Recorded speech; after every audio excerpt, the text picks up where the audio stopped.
Good Wednesday. I think it's 99% sure it's Wednesday. Hope y'all are having a great day. Here's a little devotional thought for you as we continue to look at the Israelites in the wilderness and Jesus in the wilderness. And today we hop back over to the Israelites.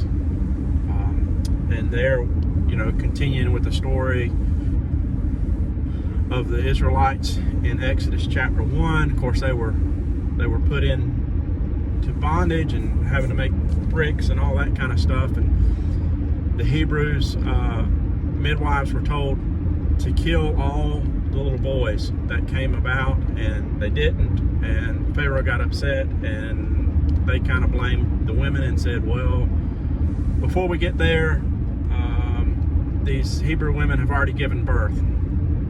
And God continues to bless those ladies.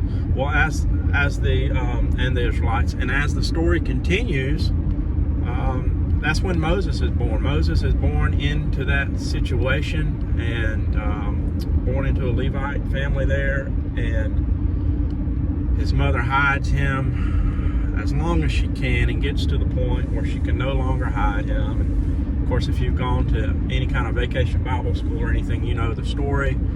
They make a little basket and put him into the Nile River, which seems pretty harsh and cruel, but when the Lord tells you to do something for your child, you do it. And they do that, and ultimately it's the Pharaoh's daughter who finds him, right? And she brings him into the palace to be raised as her own. And that's just a remarkable story in and of itself in that. And you might be wondering, well, what does this have to do with the Israelites wandering around in the wilderness? Here's what it has to do with that. That was a bad time for everybody probably involved. I don't know. Could you just imagine what it would be like to live in a world like that?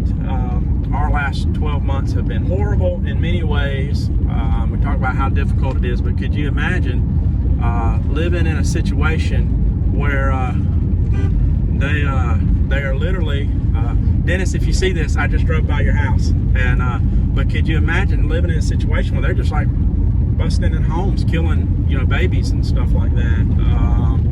Just horrible all the way around. But here's the deal.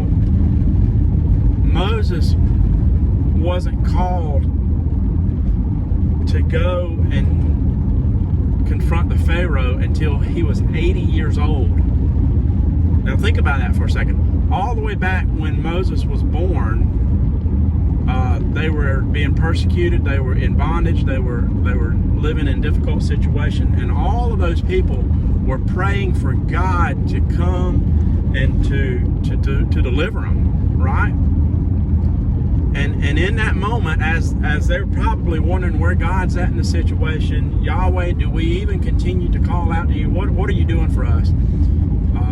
It's in that moment, probably when somebody was doubting the whole situation, and do we just give up and do our own thing, when God's deliverance for them was birthed.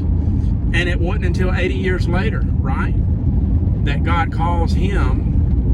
I like to say it as, Moses is in retirement, enjoying the back 40 acres on the farm, just enjoying everything he's worked for. And that's when God calls him to go and deliver his people out of bondage. So here's the point for us today. You might be in a situation where you want to give up completely, where you want to turn your back on prayer.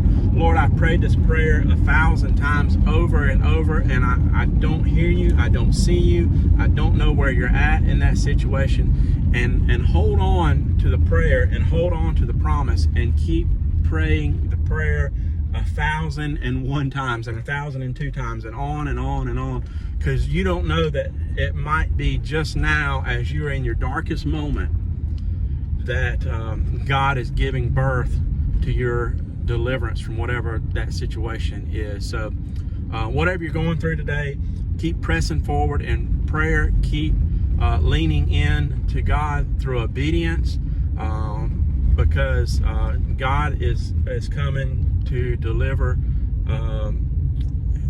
His people. He's coming to deliver you from whatever it is. Think about, other stories. I just saw a black squirrel. Literally, this is me driving around in a car doing devotions. I'm going to visit somebody right now, but I just saw a black squirrel run across the road.